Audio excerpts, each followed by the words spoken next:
Half one. Okay. Welcome everybody.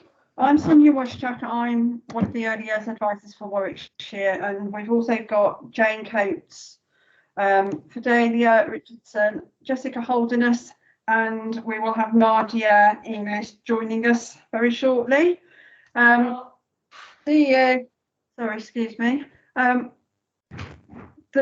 The meeting is being recorded and it will be uploaded to the website as usual, so you'll be able to listen to it back again. If you have any questions, please put them into the chat and we'll try and answer those at the end of the session.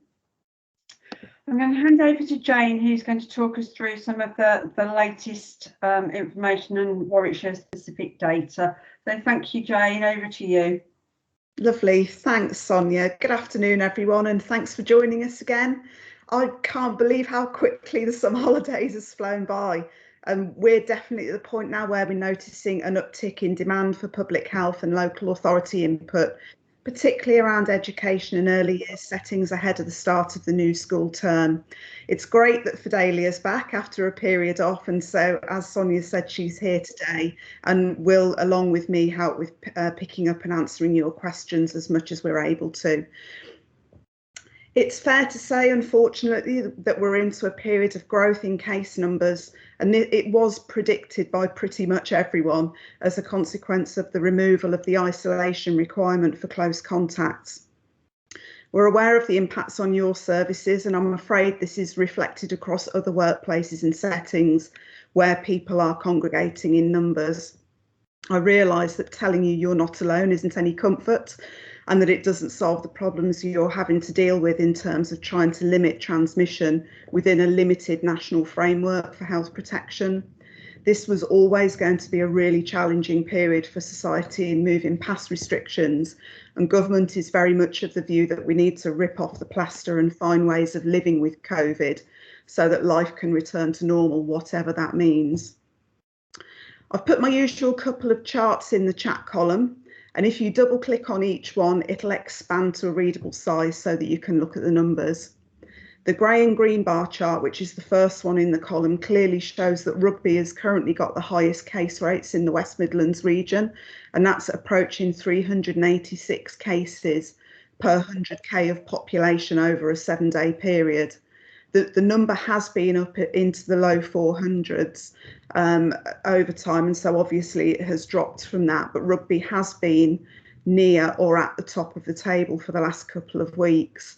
There's a decent drop then in Warwickshire terms down to Nuneaton and Bedworth, which has got around 328 cases per 100k of population, then dropping to North Warwickshire, Stratford and Warwick at the bottom of the local areas, with around 256 cases. The situation in Rugby shows some very clear patterns of transmission that are associated with school proms, exam results day gatherings and that sort of things, with in fact in one case 37 cases being linked to one particular event. So really, I think where we're at is that this starts to drive home the fact that even though restrictions have been lifted, there does remain good evidence to continue responsible practices around isolation and hygiene measures. Ultimately, of course, the responsibility now sits with individuals to act with caution, unless there is a positive PCR test result returned, in which case that individual must continue to isolate in guidance with the long established rules. As I said last time, we're now in a period where the grey area around responsibilities and practices are arguably bigger than they've ever been, and I expect we'll come to hear more disagreements between parties with differing views on what constitutes responsible behaviours and how these balance against individual rights under legislation. The pink bar chart in the chat column reinforces the climbing case numbers when viewed as a whole county. What we could view the increase in pressure on services brought by case rates is really the start of the autumn and winter period. And to be clear, Health partners are bracing for a challenging few months as colds and other communicable viruses start to assert their presence. And the health system is planning for things to get worse before they get better. And really, we're thinking we're likely to see a wider spread improvement around individual health going into the spring. There are more people being hospitalised with COVID than there have been for quite some time, although the numbers aren't anywhere near approaching levels that we saw last year. Of those people who are in hospital with COVID, including those needing ventilation, the larger proportion of people are unvaccinated or have only had one jab. Hospitals have seen a disproportionate, although still incredibly low, number of pregnant women who have not had the vaccine. And the health system remains concerned that accurate and up-to-date information on the safety of the vaccine during pregnancy isn't reaching those people it needs to reach. After I finish speaking, I'll put a link in the chat column to a recent gov.uk research report that gives really clear evidence about the safety of vaccine in pregnancy. And this may be something that you could help us to promote to increase uptake where you're able to.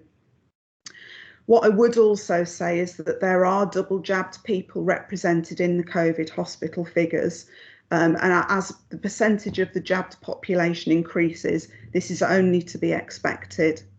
The COVID jab, broadly speaking, they're around 92% effective.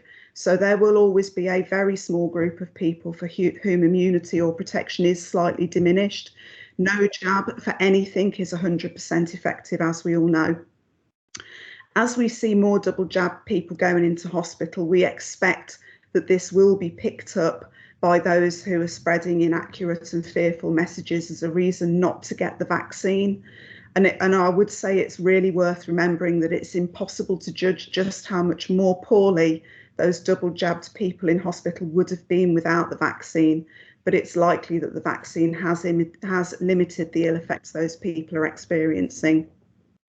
Viruses do mutate, and we all know that the more transmissible Delta variant has grown exponentially since the vaccine was introduced.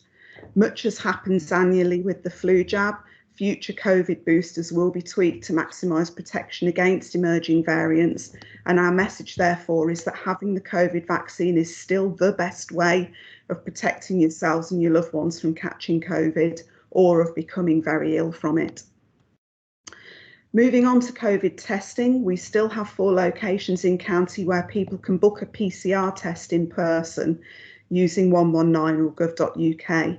PCR testing, as a reminder, is the tests that are aimed at people who have symptoms of COVID. They're now available easily online as well, and the turnaround on postal delivery for those is generally next day. Lateral flow tests are also really widely available, both online at gov.uk and from 106 pharmacies in Warwickshire County. We're still running an in-person LFT testing programme from the Neaton United Reformed Church Mondays to Saturdays, and we have a mobile testing unit that travels the county 7 days a week. We post a weekly schedule of where the mobile unit's going to be on the County Council web pages, and again, at the end, I'll pop a link in the chat column so you can take a look and see if it's coming near you. There are now 4 different models of lateral flow test in circulation, and the kits you'll be receiving ahead of September are the Orient Gene kits. They differ slightly from the ones you're used to in that the sample is collected via a double nasal swab rather than a throat and single nasal swab. Full instructions do accompany the Orient Gene kits, and they are as easy to use as the older kits, but it's just to make you aware that you're likely to start seeing a variety of different kits coming from different supply chains, and not to think that there's anything out of the ordinary about that. Moving on, the Department for Health and Social Care has this week announced that the UK Health Security Agency is launching a UK-wide antibody surveillance programme for the general public. So home antibody test kits will become available for up to 8,000 people a day across the UK who opt into the service through the NHS test and trace route. The purpose of the programme is to monitor levels of antibodies in positive cases across the UK.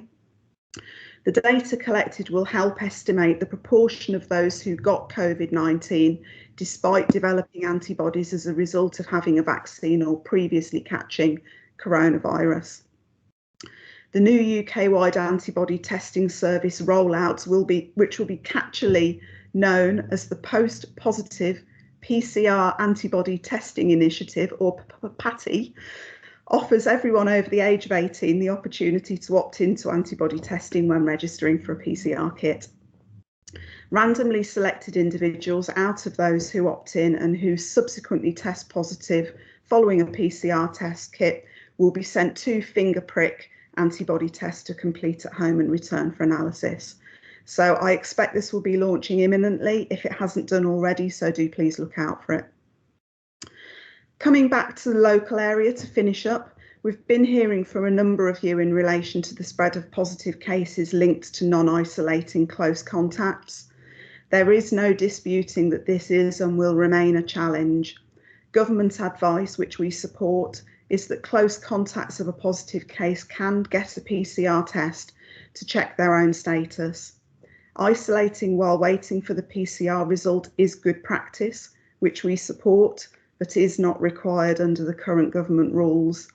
There is a definite drive here by government to reduce the impact of isolation on workplaces and education in early years settings to enable to stabilise attendance, but the risks do continue to speak for themselves.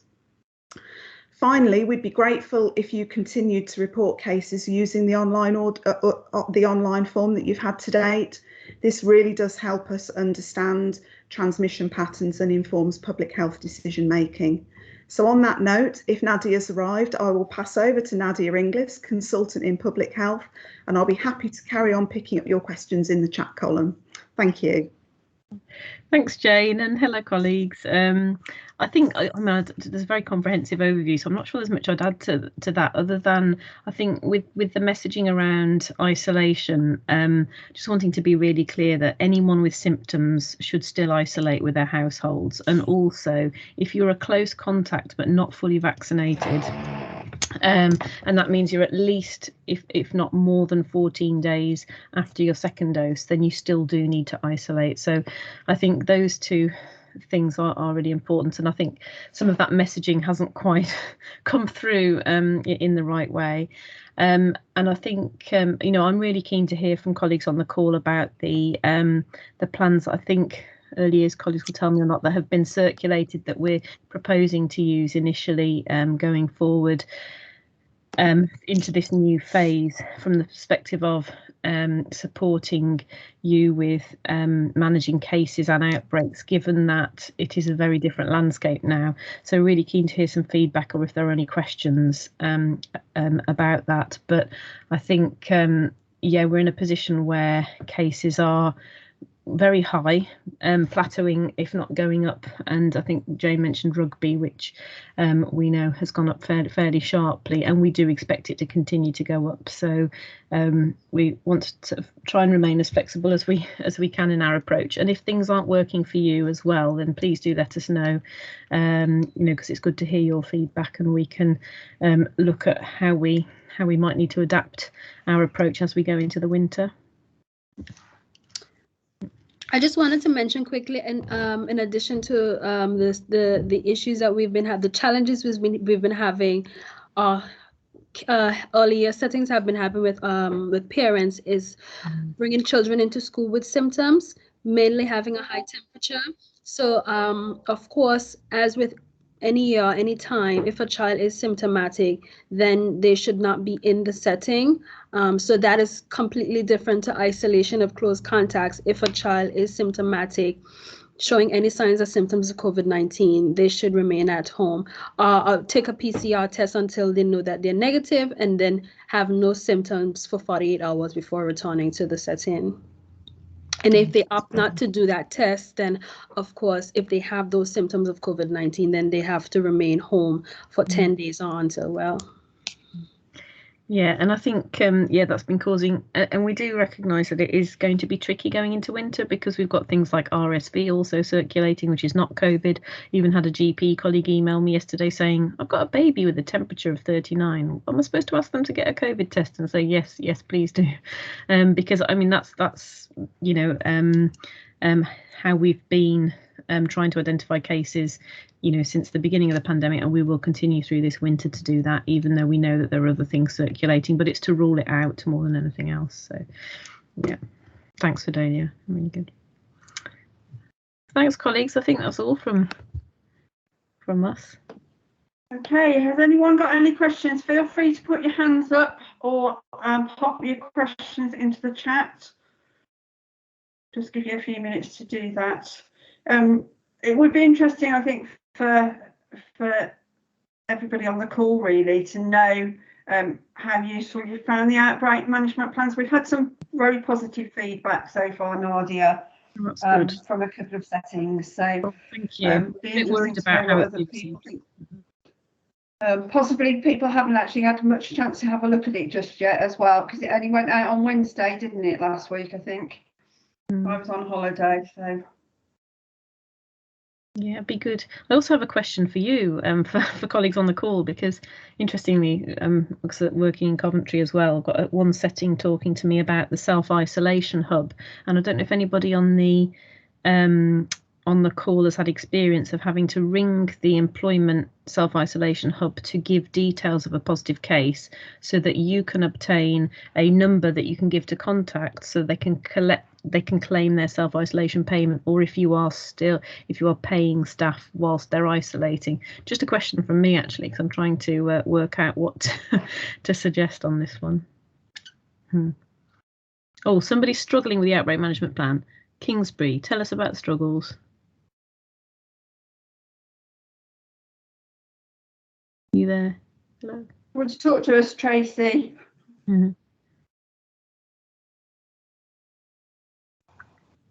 Hello, am I unmuted?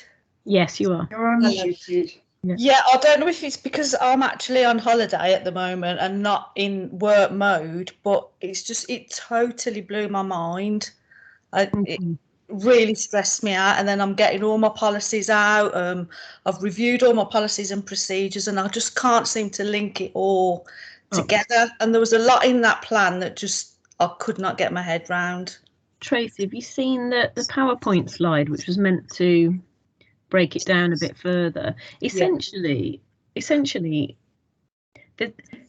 we're recommending that you do very little different to what you were doing before, except rather than isolating, we're asking you to recommend PCR testing and LFT testing for any, parents and staff who are close contacts. So essentially, it is the same as before in terms of if you have a case, you identify all the close contacts as you would usually. For those that are under, well, your settings, everybody would be under 18, wouldn't they, in terms of the children? So they don't need to isolate, but you'd offer them for them to go for a PCR test and LFT tests, and then amongst your staff, as long as they're doubly vaccinated, again, they can stay in the setting, but just have a PCR test and regular LFT tests. So really, we're just replacing isolation with testing, if that makes sense.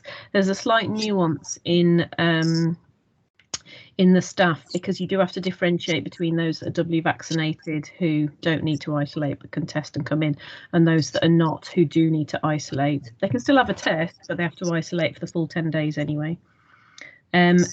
So I don't know. I mean, it sounds simple when I'm saying it, only because I've had a lot of time to think about it, Tracy. So I'm happy to talk you through it, or one of the team we can give you a call to go through it if that would be helpful. I get all the new rules. I totally get that. Yeah.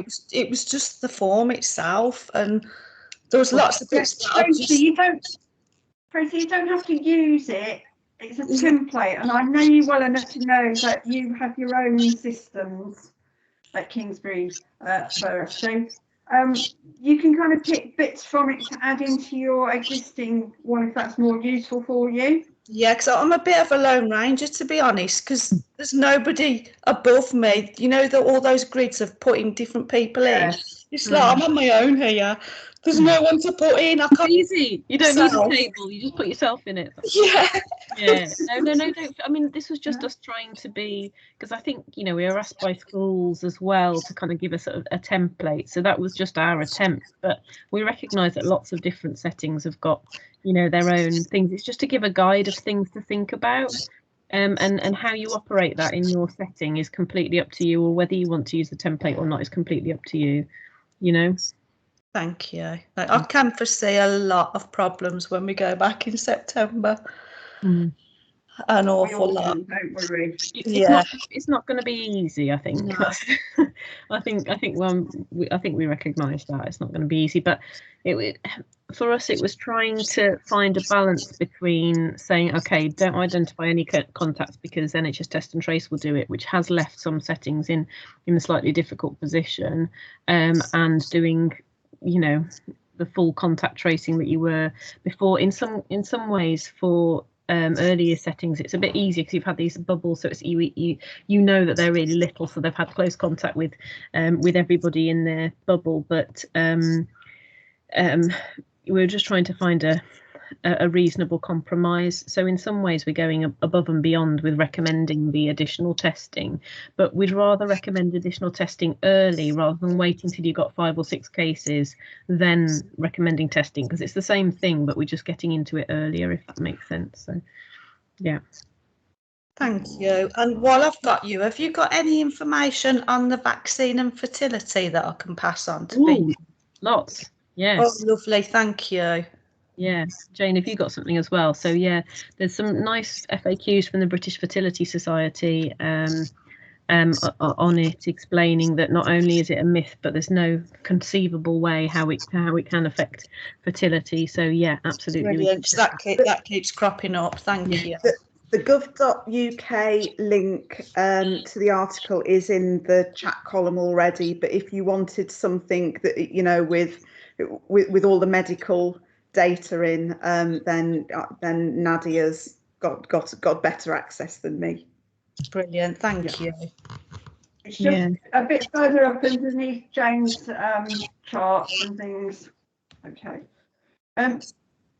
So just from me, if no one's got any more questions, as Nadia said, you know, the outbreak management plan and the information that we sent out last week was put together to try and help you. I put into the chat column the rationale for that, really. So local authorities and public health can recommend local measures. So we're not asking you to disregard government guidance. What we're saying is continue to refer to that guidance, but also be very mindful that locally we might need a slightly different approach to help us manage cases within the borough. Okay, if there are no more questions, I'll say thank you very much to Jane, Dahlia and Nadia. It's great that you can join us every other week for these sessions. And as always, continue please to email earlyyearsadvisors@warwickshire.gov.uk or earlyyears@warwickshire.gov.uk, and we'll try and help you. Okay, enjoy the rest of your day, everybody. Thank you.